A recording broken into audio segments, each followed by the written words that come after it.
अस्सलामुअलैकुम dear students, welcome back to smart path academy. आज हम चैप्टर 1 का टॉपिक साइंटिफिक मेथड पढ़ेंगे। साइंटिफिक मेथड बेसिकली होता क्या है? साइंटिस्ट जो है वो साइंटिफिक वर्क को परफॉर्म करने के लिए या इसके अलावा कुछ रिसर्च करने के लिए कुछ स्पेसिफिक स्टेप्स लेते हैं, उनको क्या कहा जाता है? साइंटिफिक मेथड कहा जाता है। इसी तरह बायोलॉजिकल मेथड्स क्या होते हैं? बायोलॉजिकल रिसर्च के लिए जो स्टेप्स लिए जाते हैं उनको क्या कहा जाता है? Biological method. अब वो स्टेप्स कौन कौन से हैं? इसमें सबसे पहले स्टेप आ जाता है रिकॉग्निशन ऑफ साइंटिफिक प्रॉब्लम।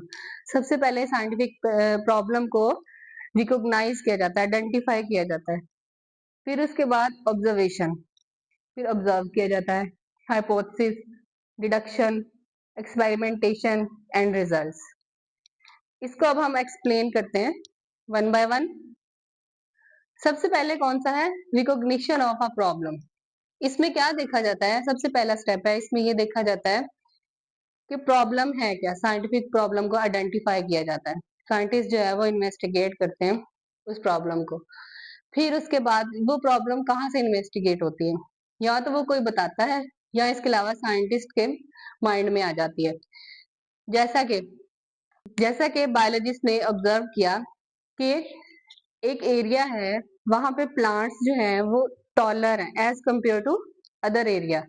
तो ये क्या थी? ये एक प्रॉब्लम थी। अब उस प्रॉब्लम के लिए कौन सी चीज जो है वो रिस्पॉन्सिबल है, कौन से फैक्टर रिस्पॉन्सिबल है, ये एक उन्होंने स्टेटमेंट बना ली कि which factors are responsible for the increased growth of these plants. उन प्लांट के बढ़ने की क्या वजह हो सकती है, कौन से फैक्टर जो है वो उसके ऊपर असरअंदाज होते हैं जिसकी वजह से वो टॉलर है। यहाँ से प्रॉब्लम जो है वो स्टार्ट हो गई, उसकी इंक्वायरी स्टार्ट हो गई। फिर उसके बाद सेकंड स्टेप आ जाता है ऑब्जर्वेशन। साइंटिस्ट ने ऑब्जर्व किया उस प्रॉब्लम को किस तरह से? 5 सेंसेस को यूज करते हुए।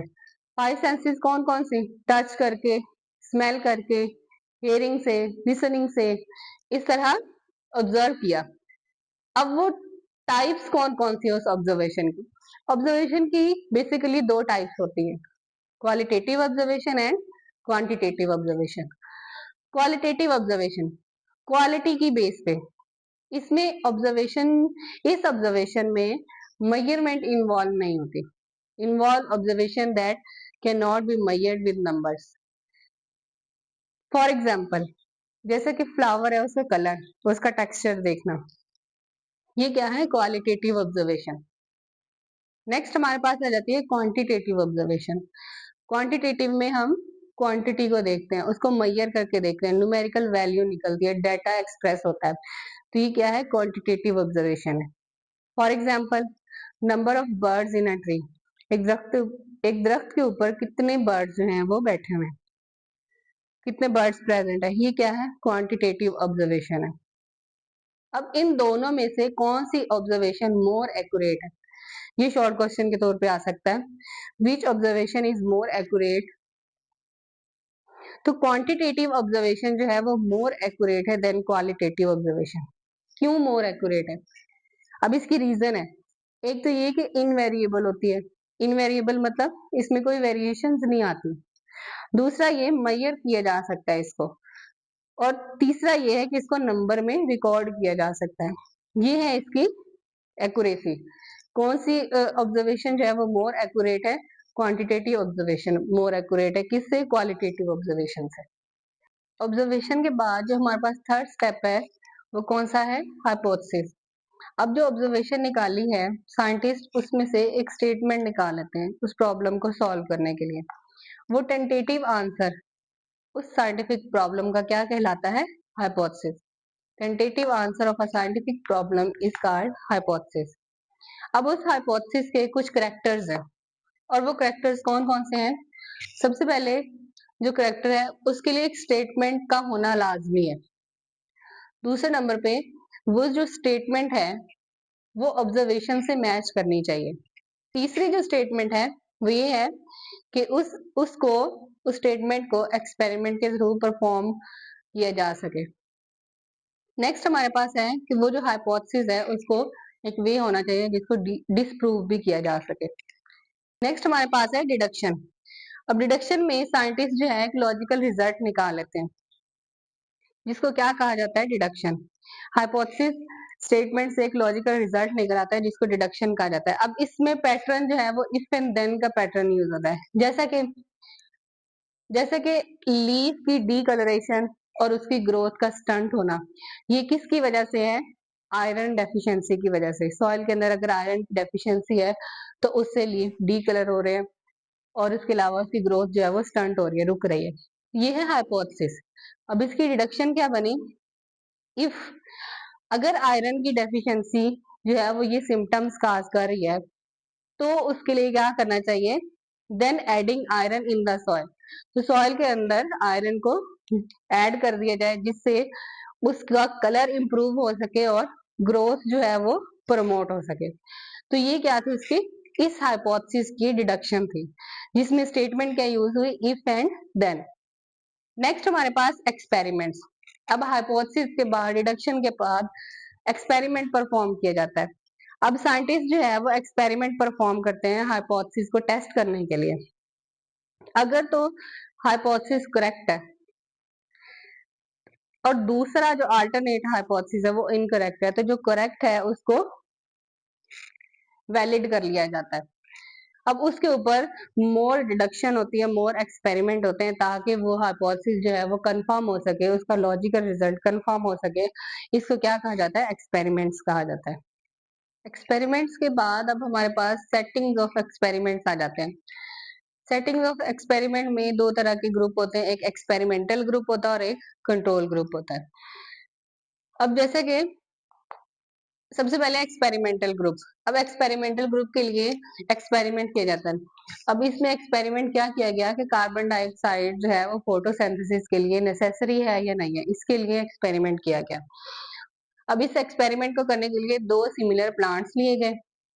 अब उसमें एक को कार्बन डाइऑक्साइड दी गई और एक को कार्बन डाइऑक्साइड नहीं दी गई। अब जिसको कार्बन डाइऑक्साइड प्रोवाइड नहीं की गई इसको एक्सपेरिमेंटल ग्रुप कहा गया और जिसको कार्बन डाइऑक्साइड प्रोवाइड की गई उसको कंट्रोल ग्रुप कहा गया। अब ये रिजल्ट निकला कि कार्बन डाइऑक्साइड जो है वो फोटोसिंथेसिस के लिए जरूरी है। क्यों?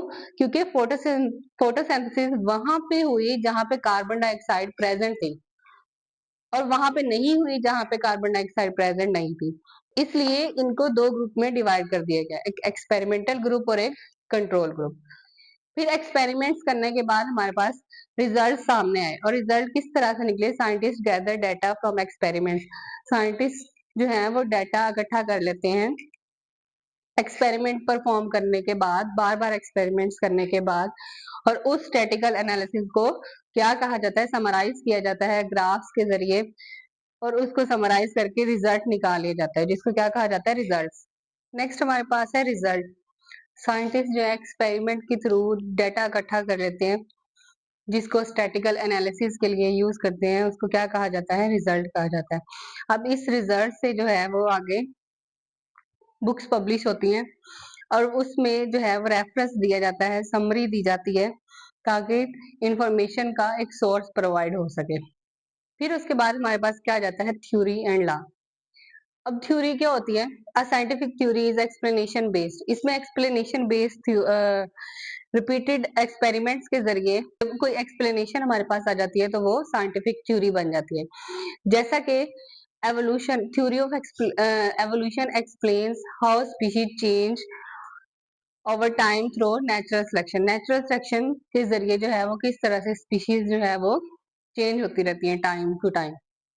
फिर उसके बाद जब बार बार एक्सपेरिमेंट्स किए जाते हैं और वो थ्योरी को प्रूव्ड कर देते हैं तो वो क्या बन जाता है, हमारे पास लॉ बन जाता है, जैसे कि मेंडल्स लॉ ऑफ इनहेरिटेंस या हार्डी वेनबर्ग लॉ।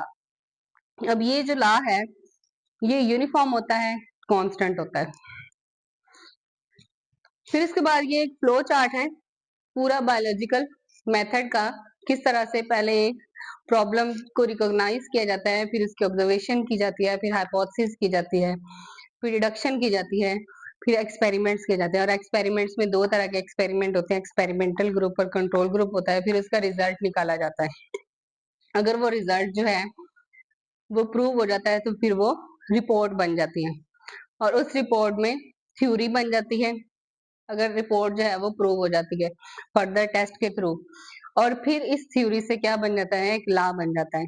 तो ये था हमारा आज का टॉपिक, जिसमें हमने डिफरेंट स्टेप्स बायोलॉजिकल मेथड के देखे, किस तरह से साइंटिस्ट जो है वो एक प्रॉब्लम को सॉल्व करने की कोशिश करते हैं डिफरेंट स्टेप्स के जरिए। मिलते हैं एक नई वीडियो में एक नए टॉपिक के साथ। तब तक के लिए अपना ख्याल रखिएगा। हमारी वीडियोस को लाइक और चैनल को सब्सक्राइब जरूर करें। अल्लाह हाफिज।